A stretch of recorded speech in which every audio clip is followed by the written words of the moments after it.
ਨਵਾਂ ਦਾ ਮੇਰਾ ਨਾਂ ਹੈ ਗੁਲਾਮ ਸੂਦ।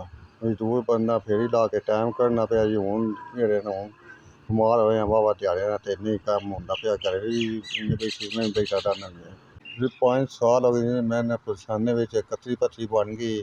ਹੁਣ ਮਜ਼ਦੂਰੀ ਨਹੀਂ ਹੋ ਸਕਦੀ। ਹੁਣ ਲੰਮਾ ਪੈ ਗਿਆ ਬਿਲਕੁਲ ਬੜਾ ਮਾੜਾ ਬੰਦਾ ਜੇ ਮੈਂ ਹੁਣ ਡਾਕਟਰ ਆ ਕੇ ਆਪਰੇਸ਼ਨ ਕੋਈ ਪੈਸੇ ਕੋਈ ਨਹੀਂ ਅਤੇ ਦਵਾਈ ਜੋਗੇ ਜਿਹੜੇ ਉਹ ਕੋਈ ਮੇਰੇ ਤੇਰੇ ਕੋਲ ਮੰਗ ਕੇ ਨਾ ਅਤੇ ਕੋਈ ਦਾਰੂ ਲੈ ਕੇ ਜਿਹੜੀ ਜਨਾਬ ਡਾਕਟਰਾਂ ਨੇ ਦਵਾਈ ਲਿਖ ਕੇ ਦਿੱਤੀ ਨਾ ਉਹ ਵੀ ਹਿੰਮਤ ਕੋਈ ਨਹੀਂ ਆਇਆ ਲੈਣੇ ਦੀ ਮੇਰੇ ਕੋਲ।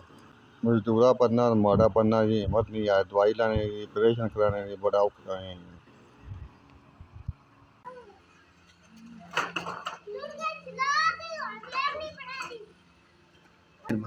ਬੜੀ ਮਿਹਰਬਾਨੀ ਜਿਹਨਾਂ ਜਨਾਬ ਮੈਂ ਅਮਦਾਦ ਕੀਤੀ ਬੜੇ ਤੰਗ ਹੀ ਹੋਇਆ ਬੜਾ ਔਖਾ ਹੀ ਮੈਂ ਦਵਾਈ ਦਾਰੂ ਭਲਾ ਹੋਵੇ ਜਿਹਨਾਂ ਜੀ 5000 ਰੁਪਈਆ ਤੋਇਆ ਜੀ। ਮੈਂ ਦਵਾਈ ਥੱਲੇ ਲਾਉਣਾ ਕੋਈ ਦਾਰੂ ਕਾਰਨ ਲਾਣਾ ਮਿਹਰਬਾਨੀ ਭਲਾ ਹੋਵੇ ਜਾਂ ਅੱਲਾਹ ਤਾਲਾ ਚੋਖਾ ਦੇਵੇ ਜ਼ਿੰਦਗੀ ਕਰੇ ਅੱਲਾਹ ਤਾਲਾ ਤੁਹਾਡੀ ਜੇ ਮੇਰੇ ਕੋਲ ਇੰਨੀ ਹਿੰਮਤ ਨਹੀਂ ਮੈਂ ਜੇ ਦਵਾਈ ਸ਼ਵਾਈ ਲੈ ਲਵਾਂ ਡਾਕਟਰਾਂ ਲਿਖ ਕੇ ਦਵਾਈ ਸ਼ਵਾਈ ਦਿੱਤੀ ਉਹ ਵੀ ਮੇਰੇ ਕੋਲ ਨਹੀਂ ਲੈਣ ਦੀ ਭਲਾ ਹੋਵੇ ਜਿਹਨਾਂ 5000 ਰੁਪਈਆ ਮੈਂ ਤੋੜਿਆ ਮੈਂ ਦਾਰੂ ਇਲਾਜ ਕਰਾ ਲਾਣਾ ਕੋਈ ਥੋੜ੍ਹਾ ਭਲਾ ਹੋਵੇ ਜੀ। ਅੱਲਾਹ ਤਾਲਾ ਤੁਹਾਡੀ ਜ਼ਿੰਦਗੀ ਕਰੇ ਅੱਲਾਹ ਤਾਲਾ ਵਸਦੇ ਰਹੋ ਅੱਲਾਹ ਤਾਲਾ ਤੁਹਾਨੂੰ ਚੋਖਾ ਦੇਵੇ ਜੀ। ਜਨਾਬ ਮੇਰਾ ਅਮਦਾਦ ਕੀਤੀ ਪੈਸੇ ਫੜਾਏ ਮੈਂ ਦਵਾਈ ਲੈ ਲਾਉਣਾ ਆਪਣੀ।